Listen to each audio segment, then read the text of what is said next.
એકમ 8 માપન.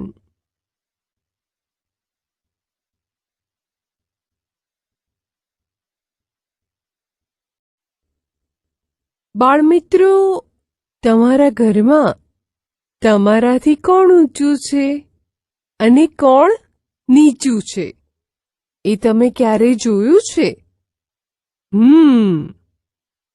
મમ્મી અને પપ્પા, દાદા અને દાદી તમારાથી ઊંચા છે. તો તમારાથી નીચું કોણ છે?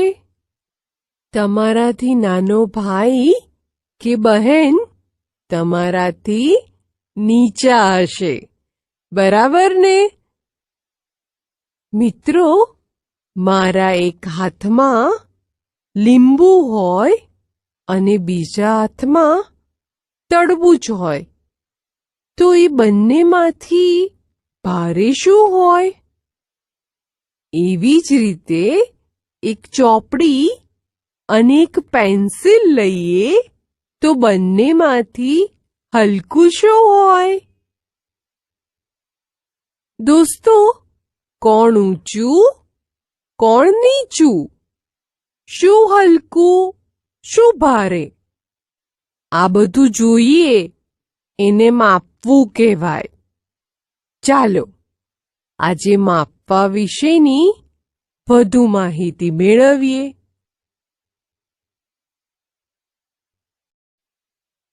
લાંબુ, ટૂંકું. બાળદોસ્તો, આ ચિત્રમાં 2 પેન્સિલ આપી છે અને 2 સીડી આપી છે. તમારે ધ્યાનથી જોઈ જે પેન્સિલ અને જે સીડી લાંબી હોય તેના પર ખરાની નિશાની કરવાની છે. જુઓ, ત્યાં લાંબુ અને ટૂંકું એવું લખ્યું પણ છે. લાંબી પેન્સિલ અને સીડી મળી ગઈ બધાને? સરસ! તેમના પર ખરાની નિશાની કરી દો. હવે આ પાંદડા અને ઝાડું જુઓ. પાંદડામાં અને ઝાડુમાં જે ટૂંકું છે તેના નીચે આપેલા ગોળમાં ખરાની નિશાની કરવાની છે.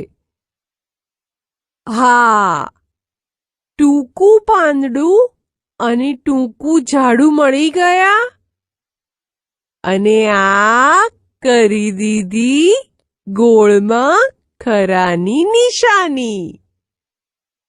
એવી જ રીતે આ 2 દોરડામાંથી આ રહી ટૂંકી દોરડી અને 2 લાકડીમાં પણ આ મળી ગઈ ટૂંકી લાકડી. તેના ગોળમાં કરીએ ખરાની નિશાની.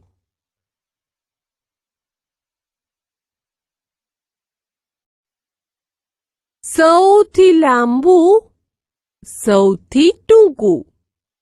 બાળમિત્રો, હવે અહીં 3 મરચાં આપ્યા છે.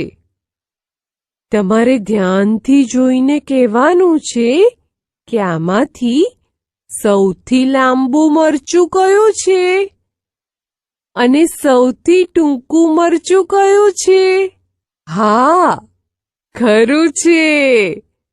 આ પહેલું છે એ સૌથી લાંબુ મરચું છે અને આ છેલ્લે છે એ સૌથી ટૂંકું મરચું છે. એ મુજબ આપેલ હોડીના હલેસામાંથી કયું હલેસું સૌથી લાંબુ છે? આ વચ્ચેનું હલેસું સૌથી લાંબુ છે અને મકાઈના ડોડામાંથી પહેલો ડોડો સૌથી લાંબો છે. એમની નીચે આપેલા ગોળમાં ખરાની નિશાની કરી દઈએ. દોસ્તો, આ છે દાદાજીની લાકડી. આ 3 લાકડીમાંથી જે લાકડી સૌથી ટૂંકી હોય એ શોધવાની છે. આ તો સાવ સહેલું. આ વચ્ચેની લાકડી સૌથી ટૂંકી છે. તેની નીચે આપેલા ગોળમાં ખરાની નિશાની કરી દઈએ.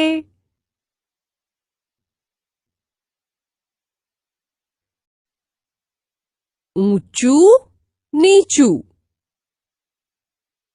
બાળમિત્રો, અહીં 2 જીરાફ અને 2 ગોવાળ આપ્યા છે. તેમાં ઊંચું અને નીચું જીરાફ તથા ઊંચો અને નીચો ગોવાળ લખીને ઓળખાવ્યા છે. એ મુજબ તમારે આપેલા બીજા ચિત્રોમાંથી ઊંચું અને નીચું ઓળખી તેની નીચે આપેલા ગોળમાં ખરાની નિશાની કરવાની છે. ચાલો ચિત્રો જોઈએ. આ ચિત્રમાં 2 પક્ષીઓ આપ્યા છે. તેમાં કયું પક્ષી ઊંચું છે? હા, બરાબર. બગલો ઊંચો છે અને અહીં ગાય અને વાછરડું આપેલા છે. તેમાં ગાય ઊંચી છે. તે બંનેની નીચે આપેલા ગોળમાં ખરાની નિશાની કરી દઈએ. હવે આ કૂતરા અને છોડના ચિત્રોમાંથી જે નીચું હોય તેની નીચે આપેલા ગોળમાં ખરાની નિશાની કરવાની છે. હા, મળી ગયા. આ ગલુડિયું અને આ બાજુ આપેલો છોડ નીચા છે. તેમની નીચે આપેલા ગોળમાં કરીએ ખરાની નિશાની.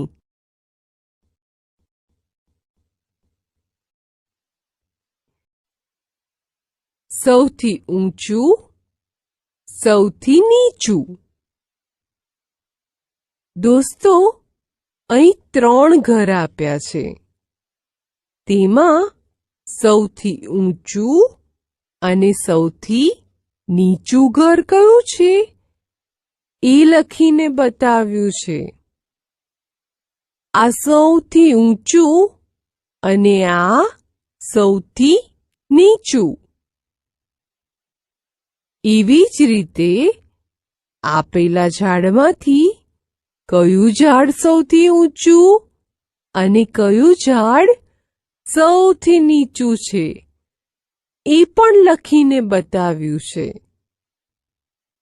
એટલે તમારે આ ચિત્રોમાંથી સૌથી ઊંચું અને સૌથી નીચું ચિત્ર શોધી તેની નીચે આપેલા ગોળમાં ખરાની નિશાની કરવાની છે. જુઓ, પહેલા આપેલા પક્ષીમાંથી સૌથી ઊંચું પક્ષી હોય તેના પર ખરાની નિશાની કરો. મળી ગયું? ખૂબ સરસ. કરી દો ખરાની નિશાની. હવે આપ્યા છે જોકર. એમાંથી સૌથી ટીંગું એટલે કે સૌથી નીચો જોકર હોય તે શોધો અને તેની નીચે ખરાની નિશાની કરો.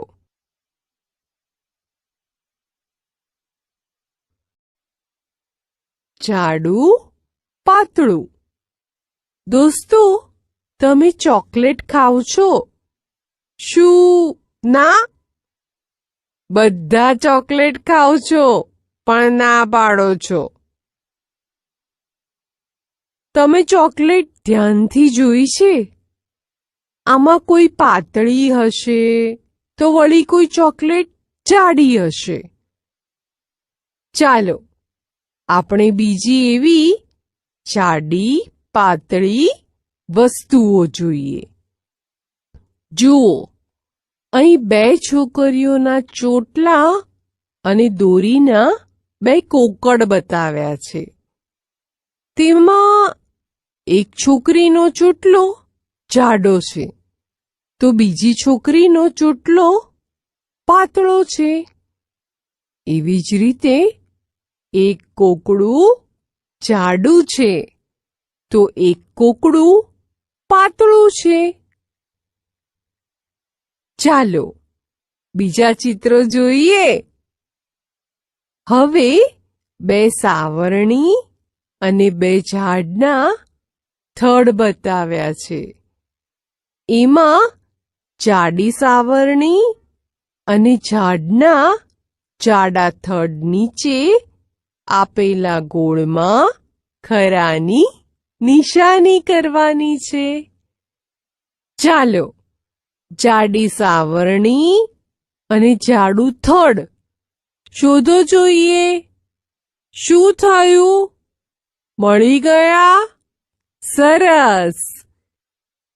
તેમની નીચે આપેલા ગોળમાં ખરાની નિશાની કરો.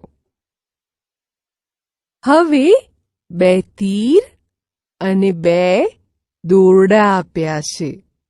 તેમાંથી તમારે પાતળું તીર અને પાતળું દોરડું શોધવાનું છે. અરે વાહ! બધાને મળી ગયા.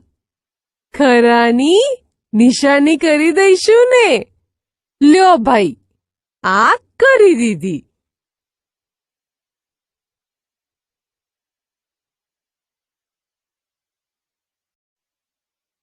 સૌથી જાડું, સૌથી પાતળું. મિત્રો, આપણે જાડું અને પાતળું શોધ્યું. હવે સૌથી જાડું અને સૌથી પાતળું શોધવાનું છે. એ પહેલા આપણે થોડુંક સમજી લઈએ. જુઓ, અહીં 3 ચોપડીઓ આપી છે.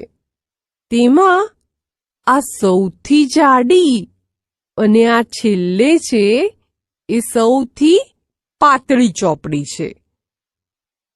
એવી જ રીતે આ ભૂંગળું કરી વાળેલા કાગળમાં પહેલા આપેલો કાગળ સૌથી જાડો અને છેલ્લે આપેલો કાગળ સૌથી પાતળો છે.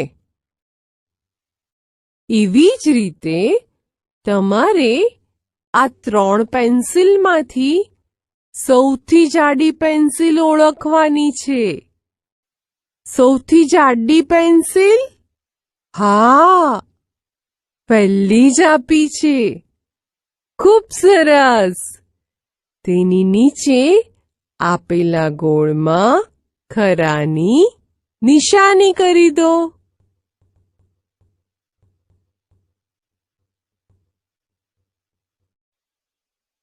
ભારે, હલકું.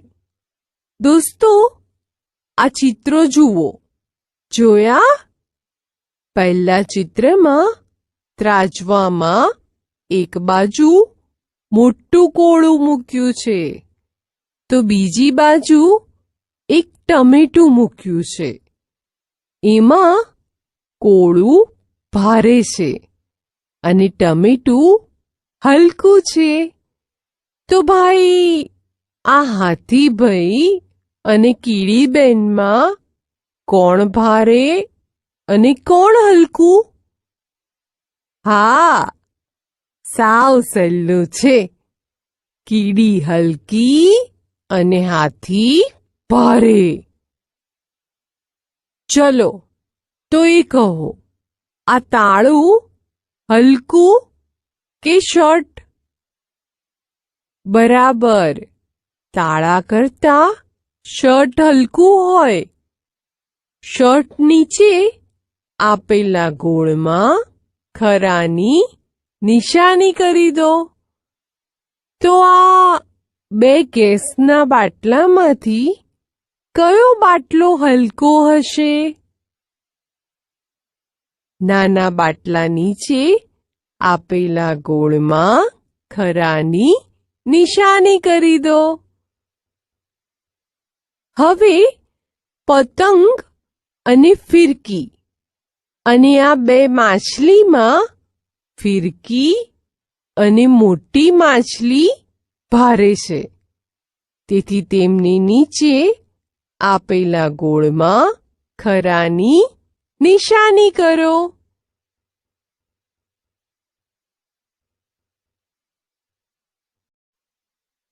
સૌથી ભારે, સૌથી હલકું. મિત્રો, આપણે ભારે અને હલકું શોધ્યું. હવે સૌથી ભારે અને સૌથી હલકું શોધવાનું છે. અહીં 3 તરબૂચ આપ્યા છે.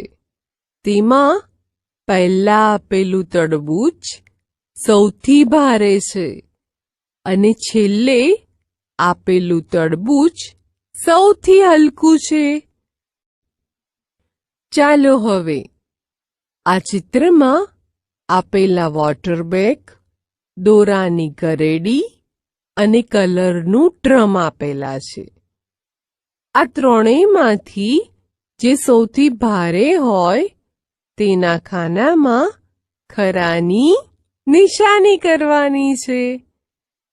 વોટર બેગ, દોરાની ગરેડી અને કલરનું ડ્રમ. આ ત્રણેયમાંથી આ કલરનું ડ્રમ સૌથી ભારે છે. ડ્રમ નીચે આપેલા ગોળમાં ખરાની નિશાની કરી દઈએ. હવે હથોડી, પુસ્તકનું કબાટ અને ફ્રોકમાંથી સૌથી હલકું શું હશે? હથોડી, પુસ્તકનું કબાટ અને ફ્રોકમાંથી સૌથી હલકું આ ફ્રોક છે. તેની નીચે આપેલા ગોળમાં ખરાની નિશાની કરો. દોસ્તો, હવે આ ટિફિન, પાણીની બોટલ અને પાણી ભરેલી ડોલમાંથી સૌથી ભારે વસ્તુ પાણી ભરેલી ડોલ છે. તેથી તેની નીચે આપેલા ગોળમાં ખરાની નિશાની કરો.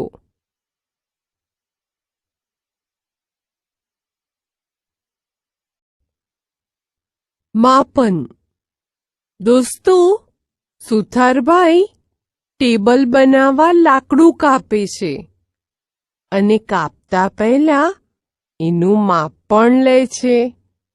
તમે કોઈ વસ્તુનું માપ લીધું છે?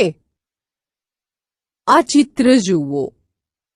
આ છોકરી તેના હાથની વેંત વડે ચોપડી માપે છે.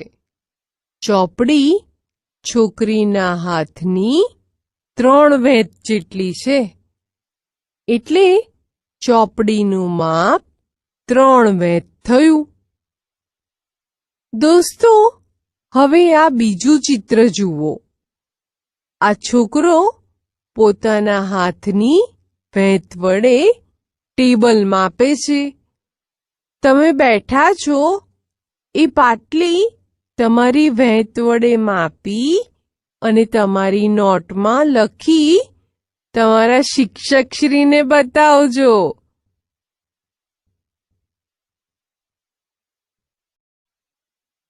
માપો. ચાલો દોસ્તો, હવે માપવાની જુદી જુદી રીત જોઈએ. જુઓ, આ છોકરી તેનું ટેબલ માપે છે. તેનું ટેબલ 1, 2 અને 3 વેંત લાંબુ છે અને આ છોકરી વેંતથી પોતાની પેન્સિલ માપે છે. તેની પેન્સિલ 1 અને આ 2 વેત લાંબી છે. હવે જુઓ, આ છોકરી શું કરે છે? પેન્સિલ વડે વર્ગનું પાટિયું માપે છે. દોસ્તો, તમે તમારું ટેબલ અને તમારી પેન્સિલ વેત વડે અને વર્ગનું પાટિયું પેન્સિલ વડે માપી અને તમારી નોટમાં લખી તમારા શિક્ષકશ્રીને બતાવજો. આ છોકરાઓ ગિલ્લી દંડાની રમત રમે છે. ખાડાથી ગિલ્લી કેટલી દૂર ગઈ છે એ દંડાથી માપે છે. દોસ્તો, તમે માપવું પડે એવી કઈ રમત રમ્યા છો? ચાલો હવે બીજા ચિત્રો જોઈએ. જુઓ, આ છોકરો શું કરે છે? હા, પોતાના ઘરે રહેલી શેતરંજી પોતાના પગલા વડે માપે છે. આ શેતરંજી છોકરાના 10 પગલા લાંબી છે અને આ છોકરી તેના ઘેર રહેલી સાદડી પોતાના પગલા વડે માપે છે. સાદડી છોકરીના 6 પગલા જેટલી લાંબી છે અને આ 2 બાળકો બગીચામાં રહેલા 2 ઝાડ વચ્ચેનું અંતર માપે છે. આ 2 ઝાડ વચ્ચેનું અંતર કેટલા પગલા હશે? દોસ્તો, તમારા ઘરે રહેલી શેતરંજી, સાદડી અને શાળામાં રહેલા 2 ઝાડ વચ્ચેનું અંતર મિત્રની મદદથી પગલા વડે માપો અને માપ લખી તમારા શિક્ષકશ્રીને બતાવજો.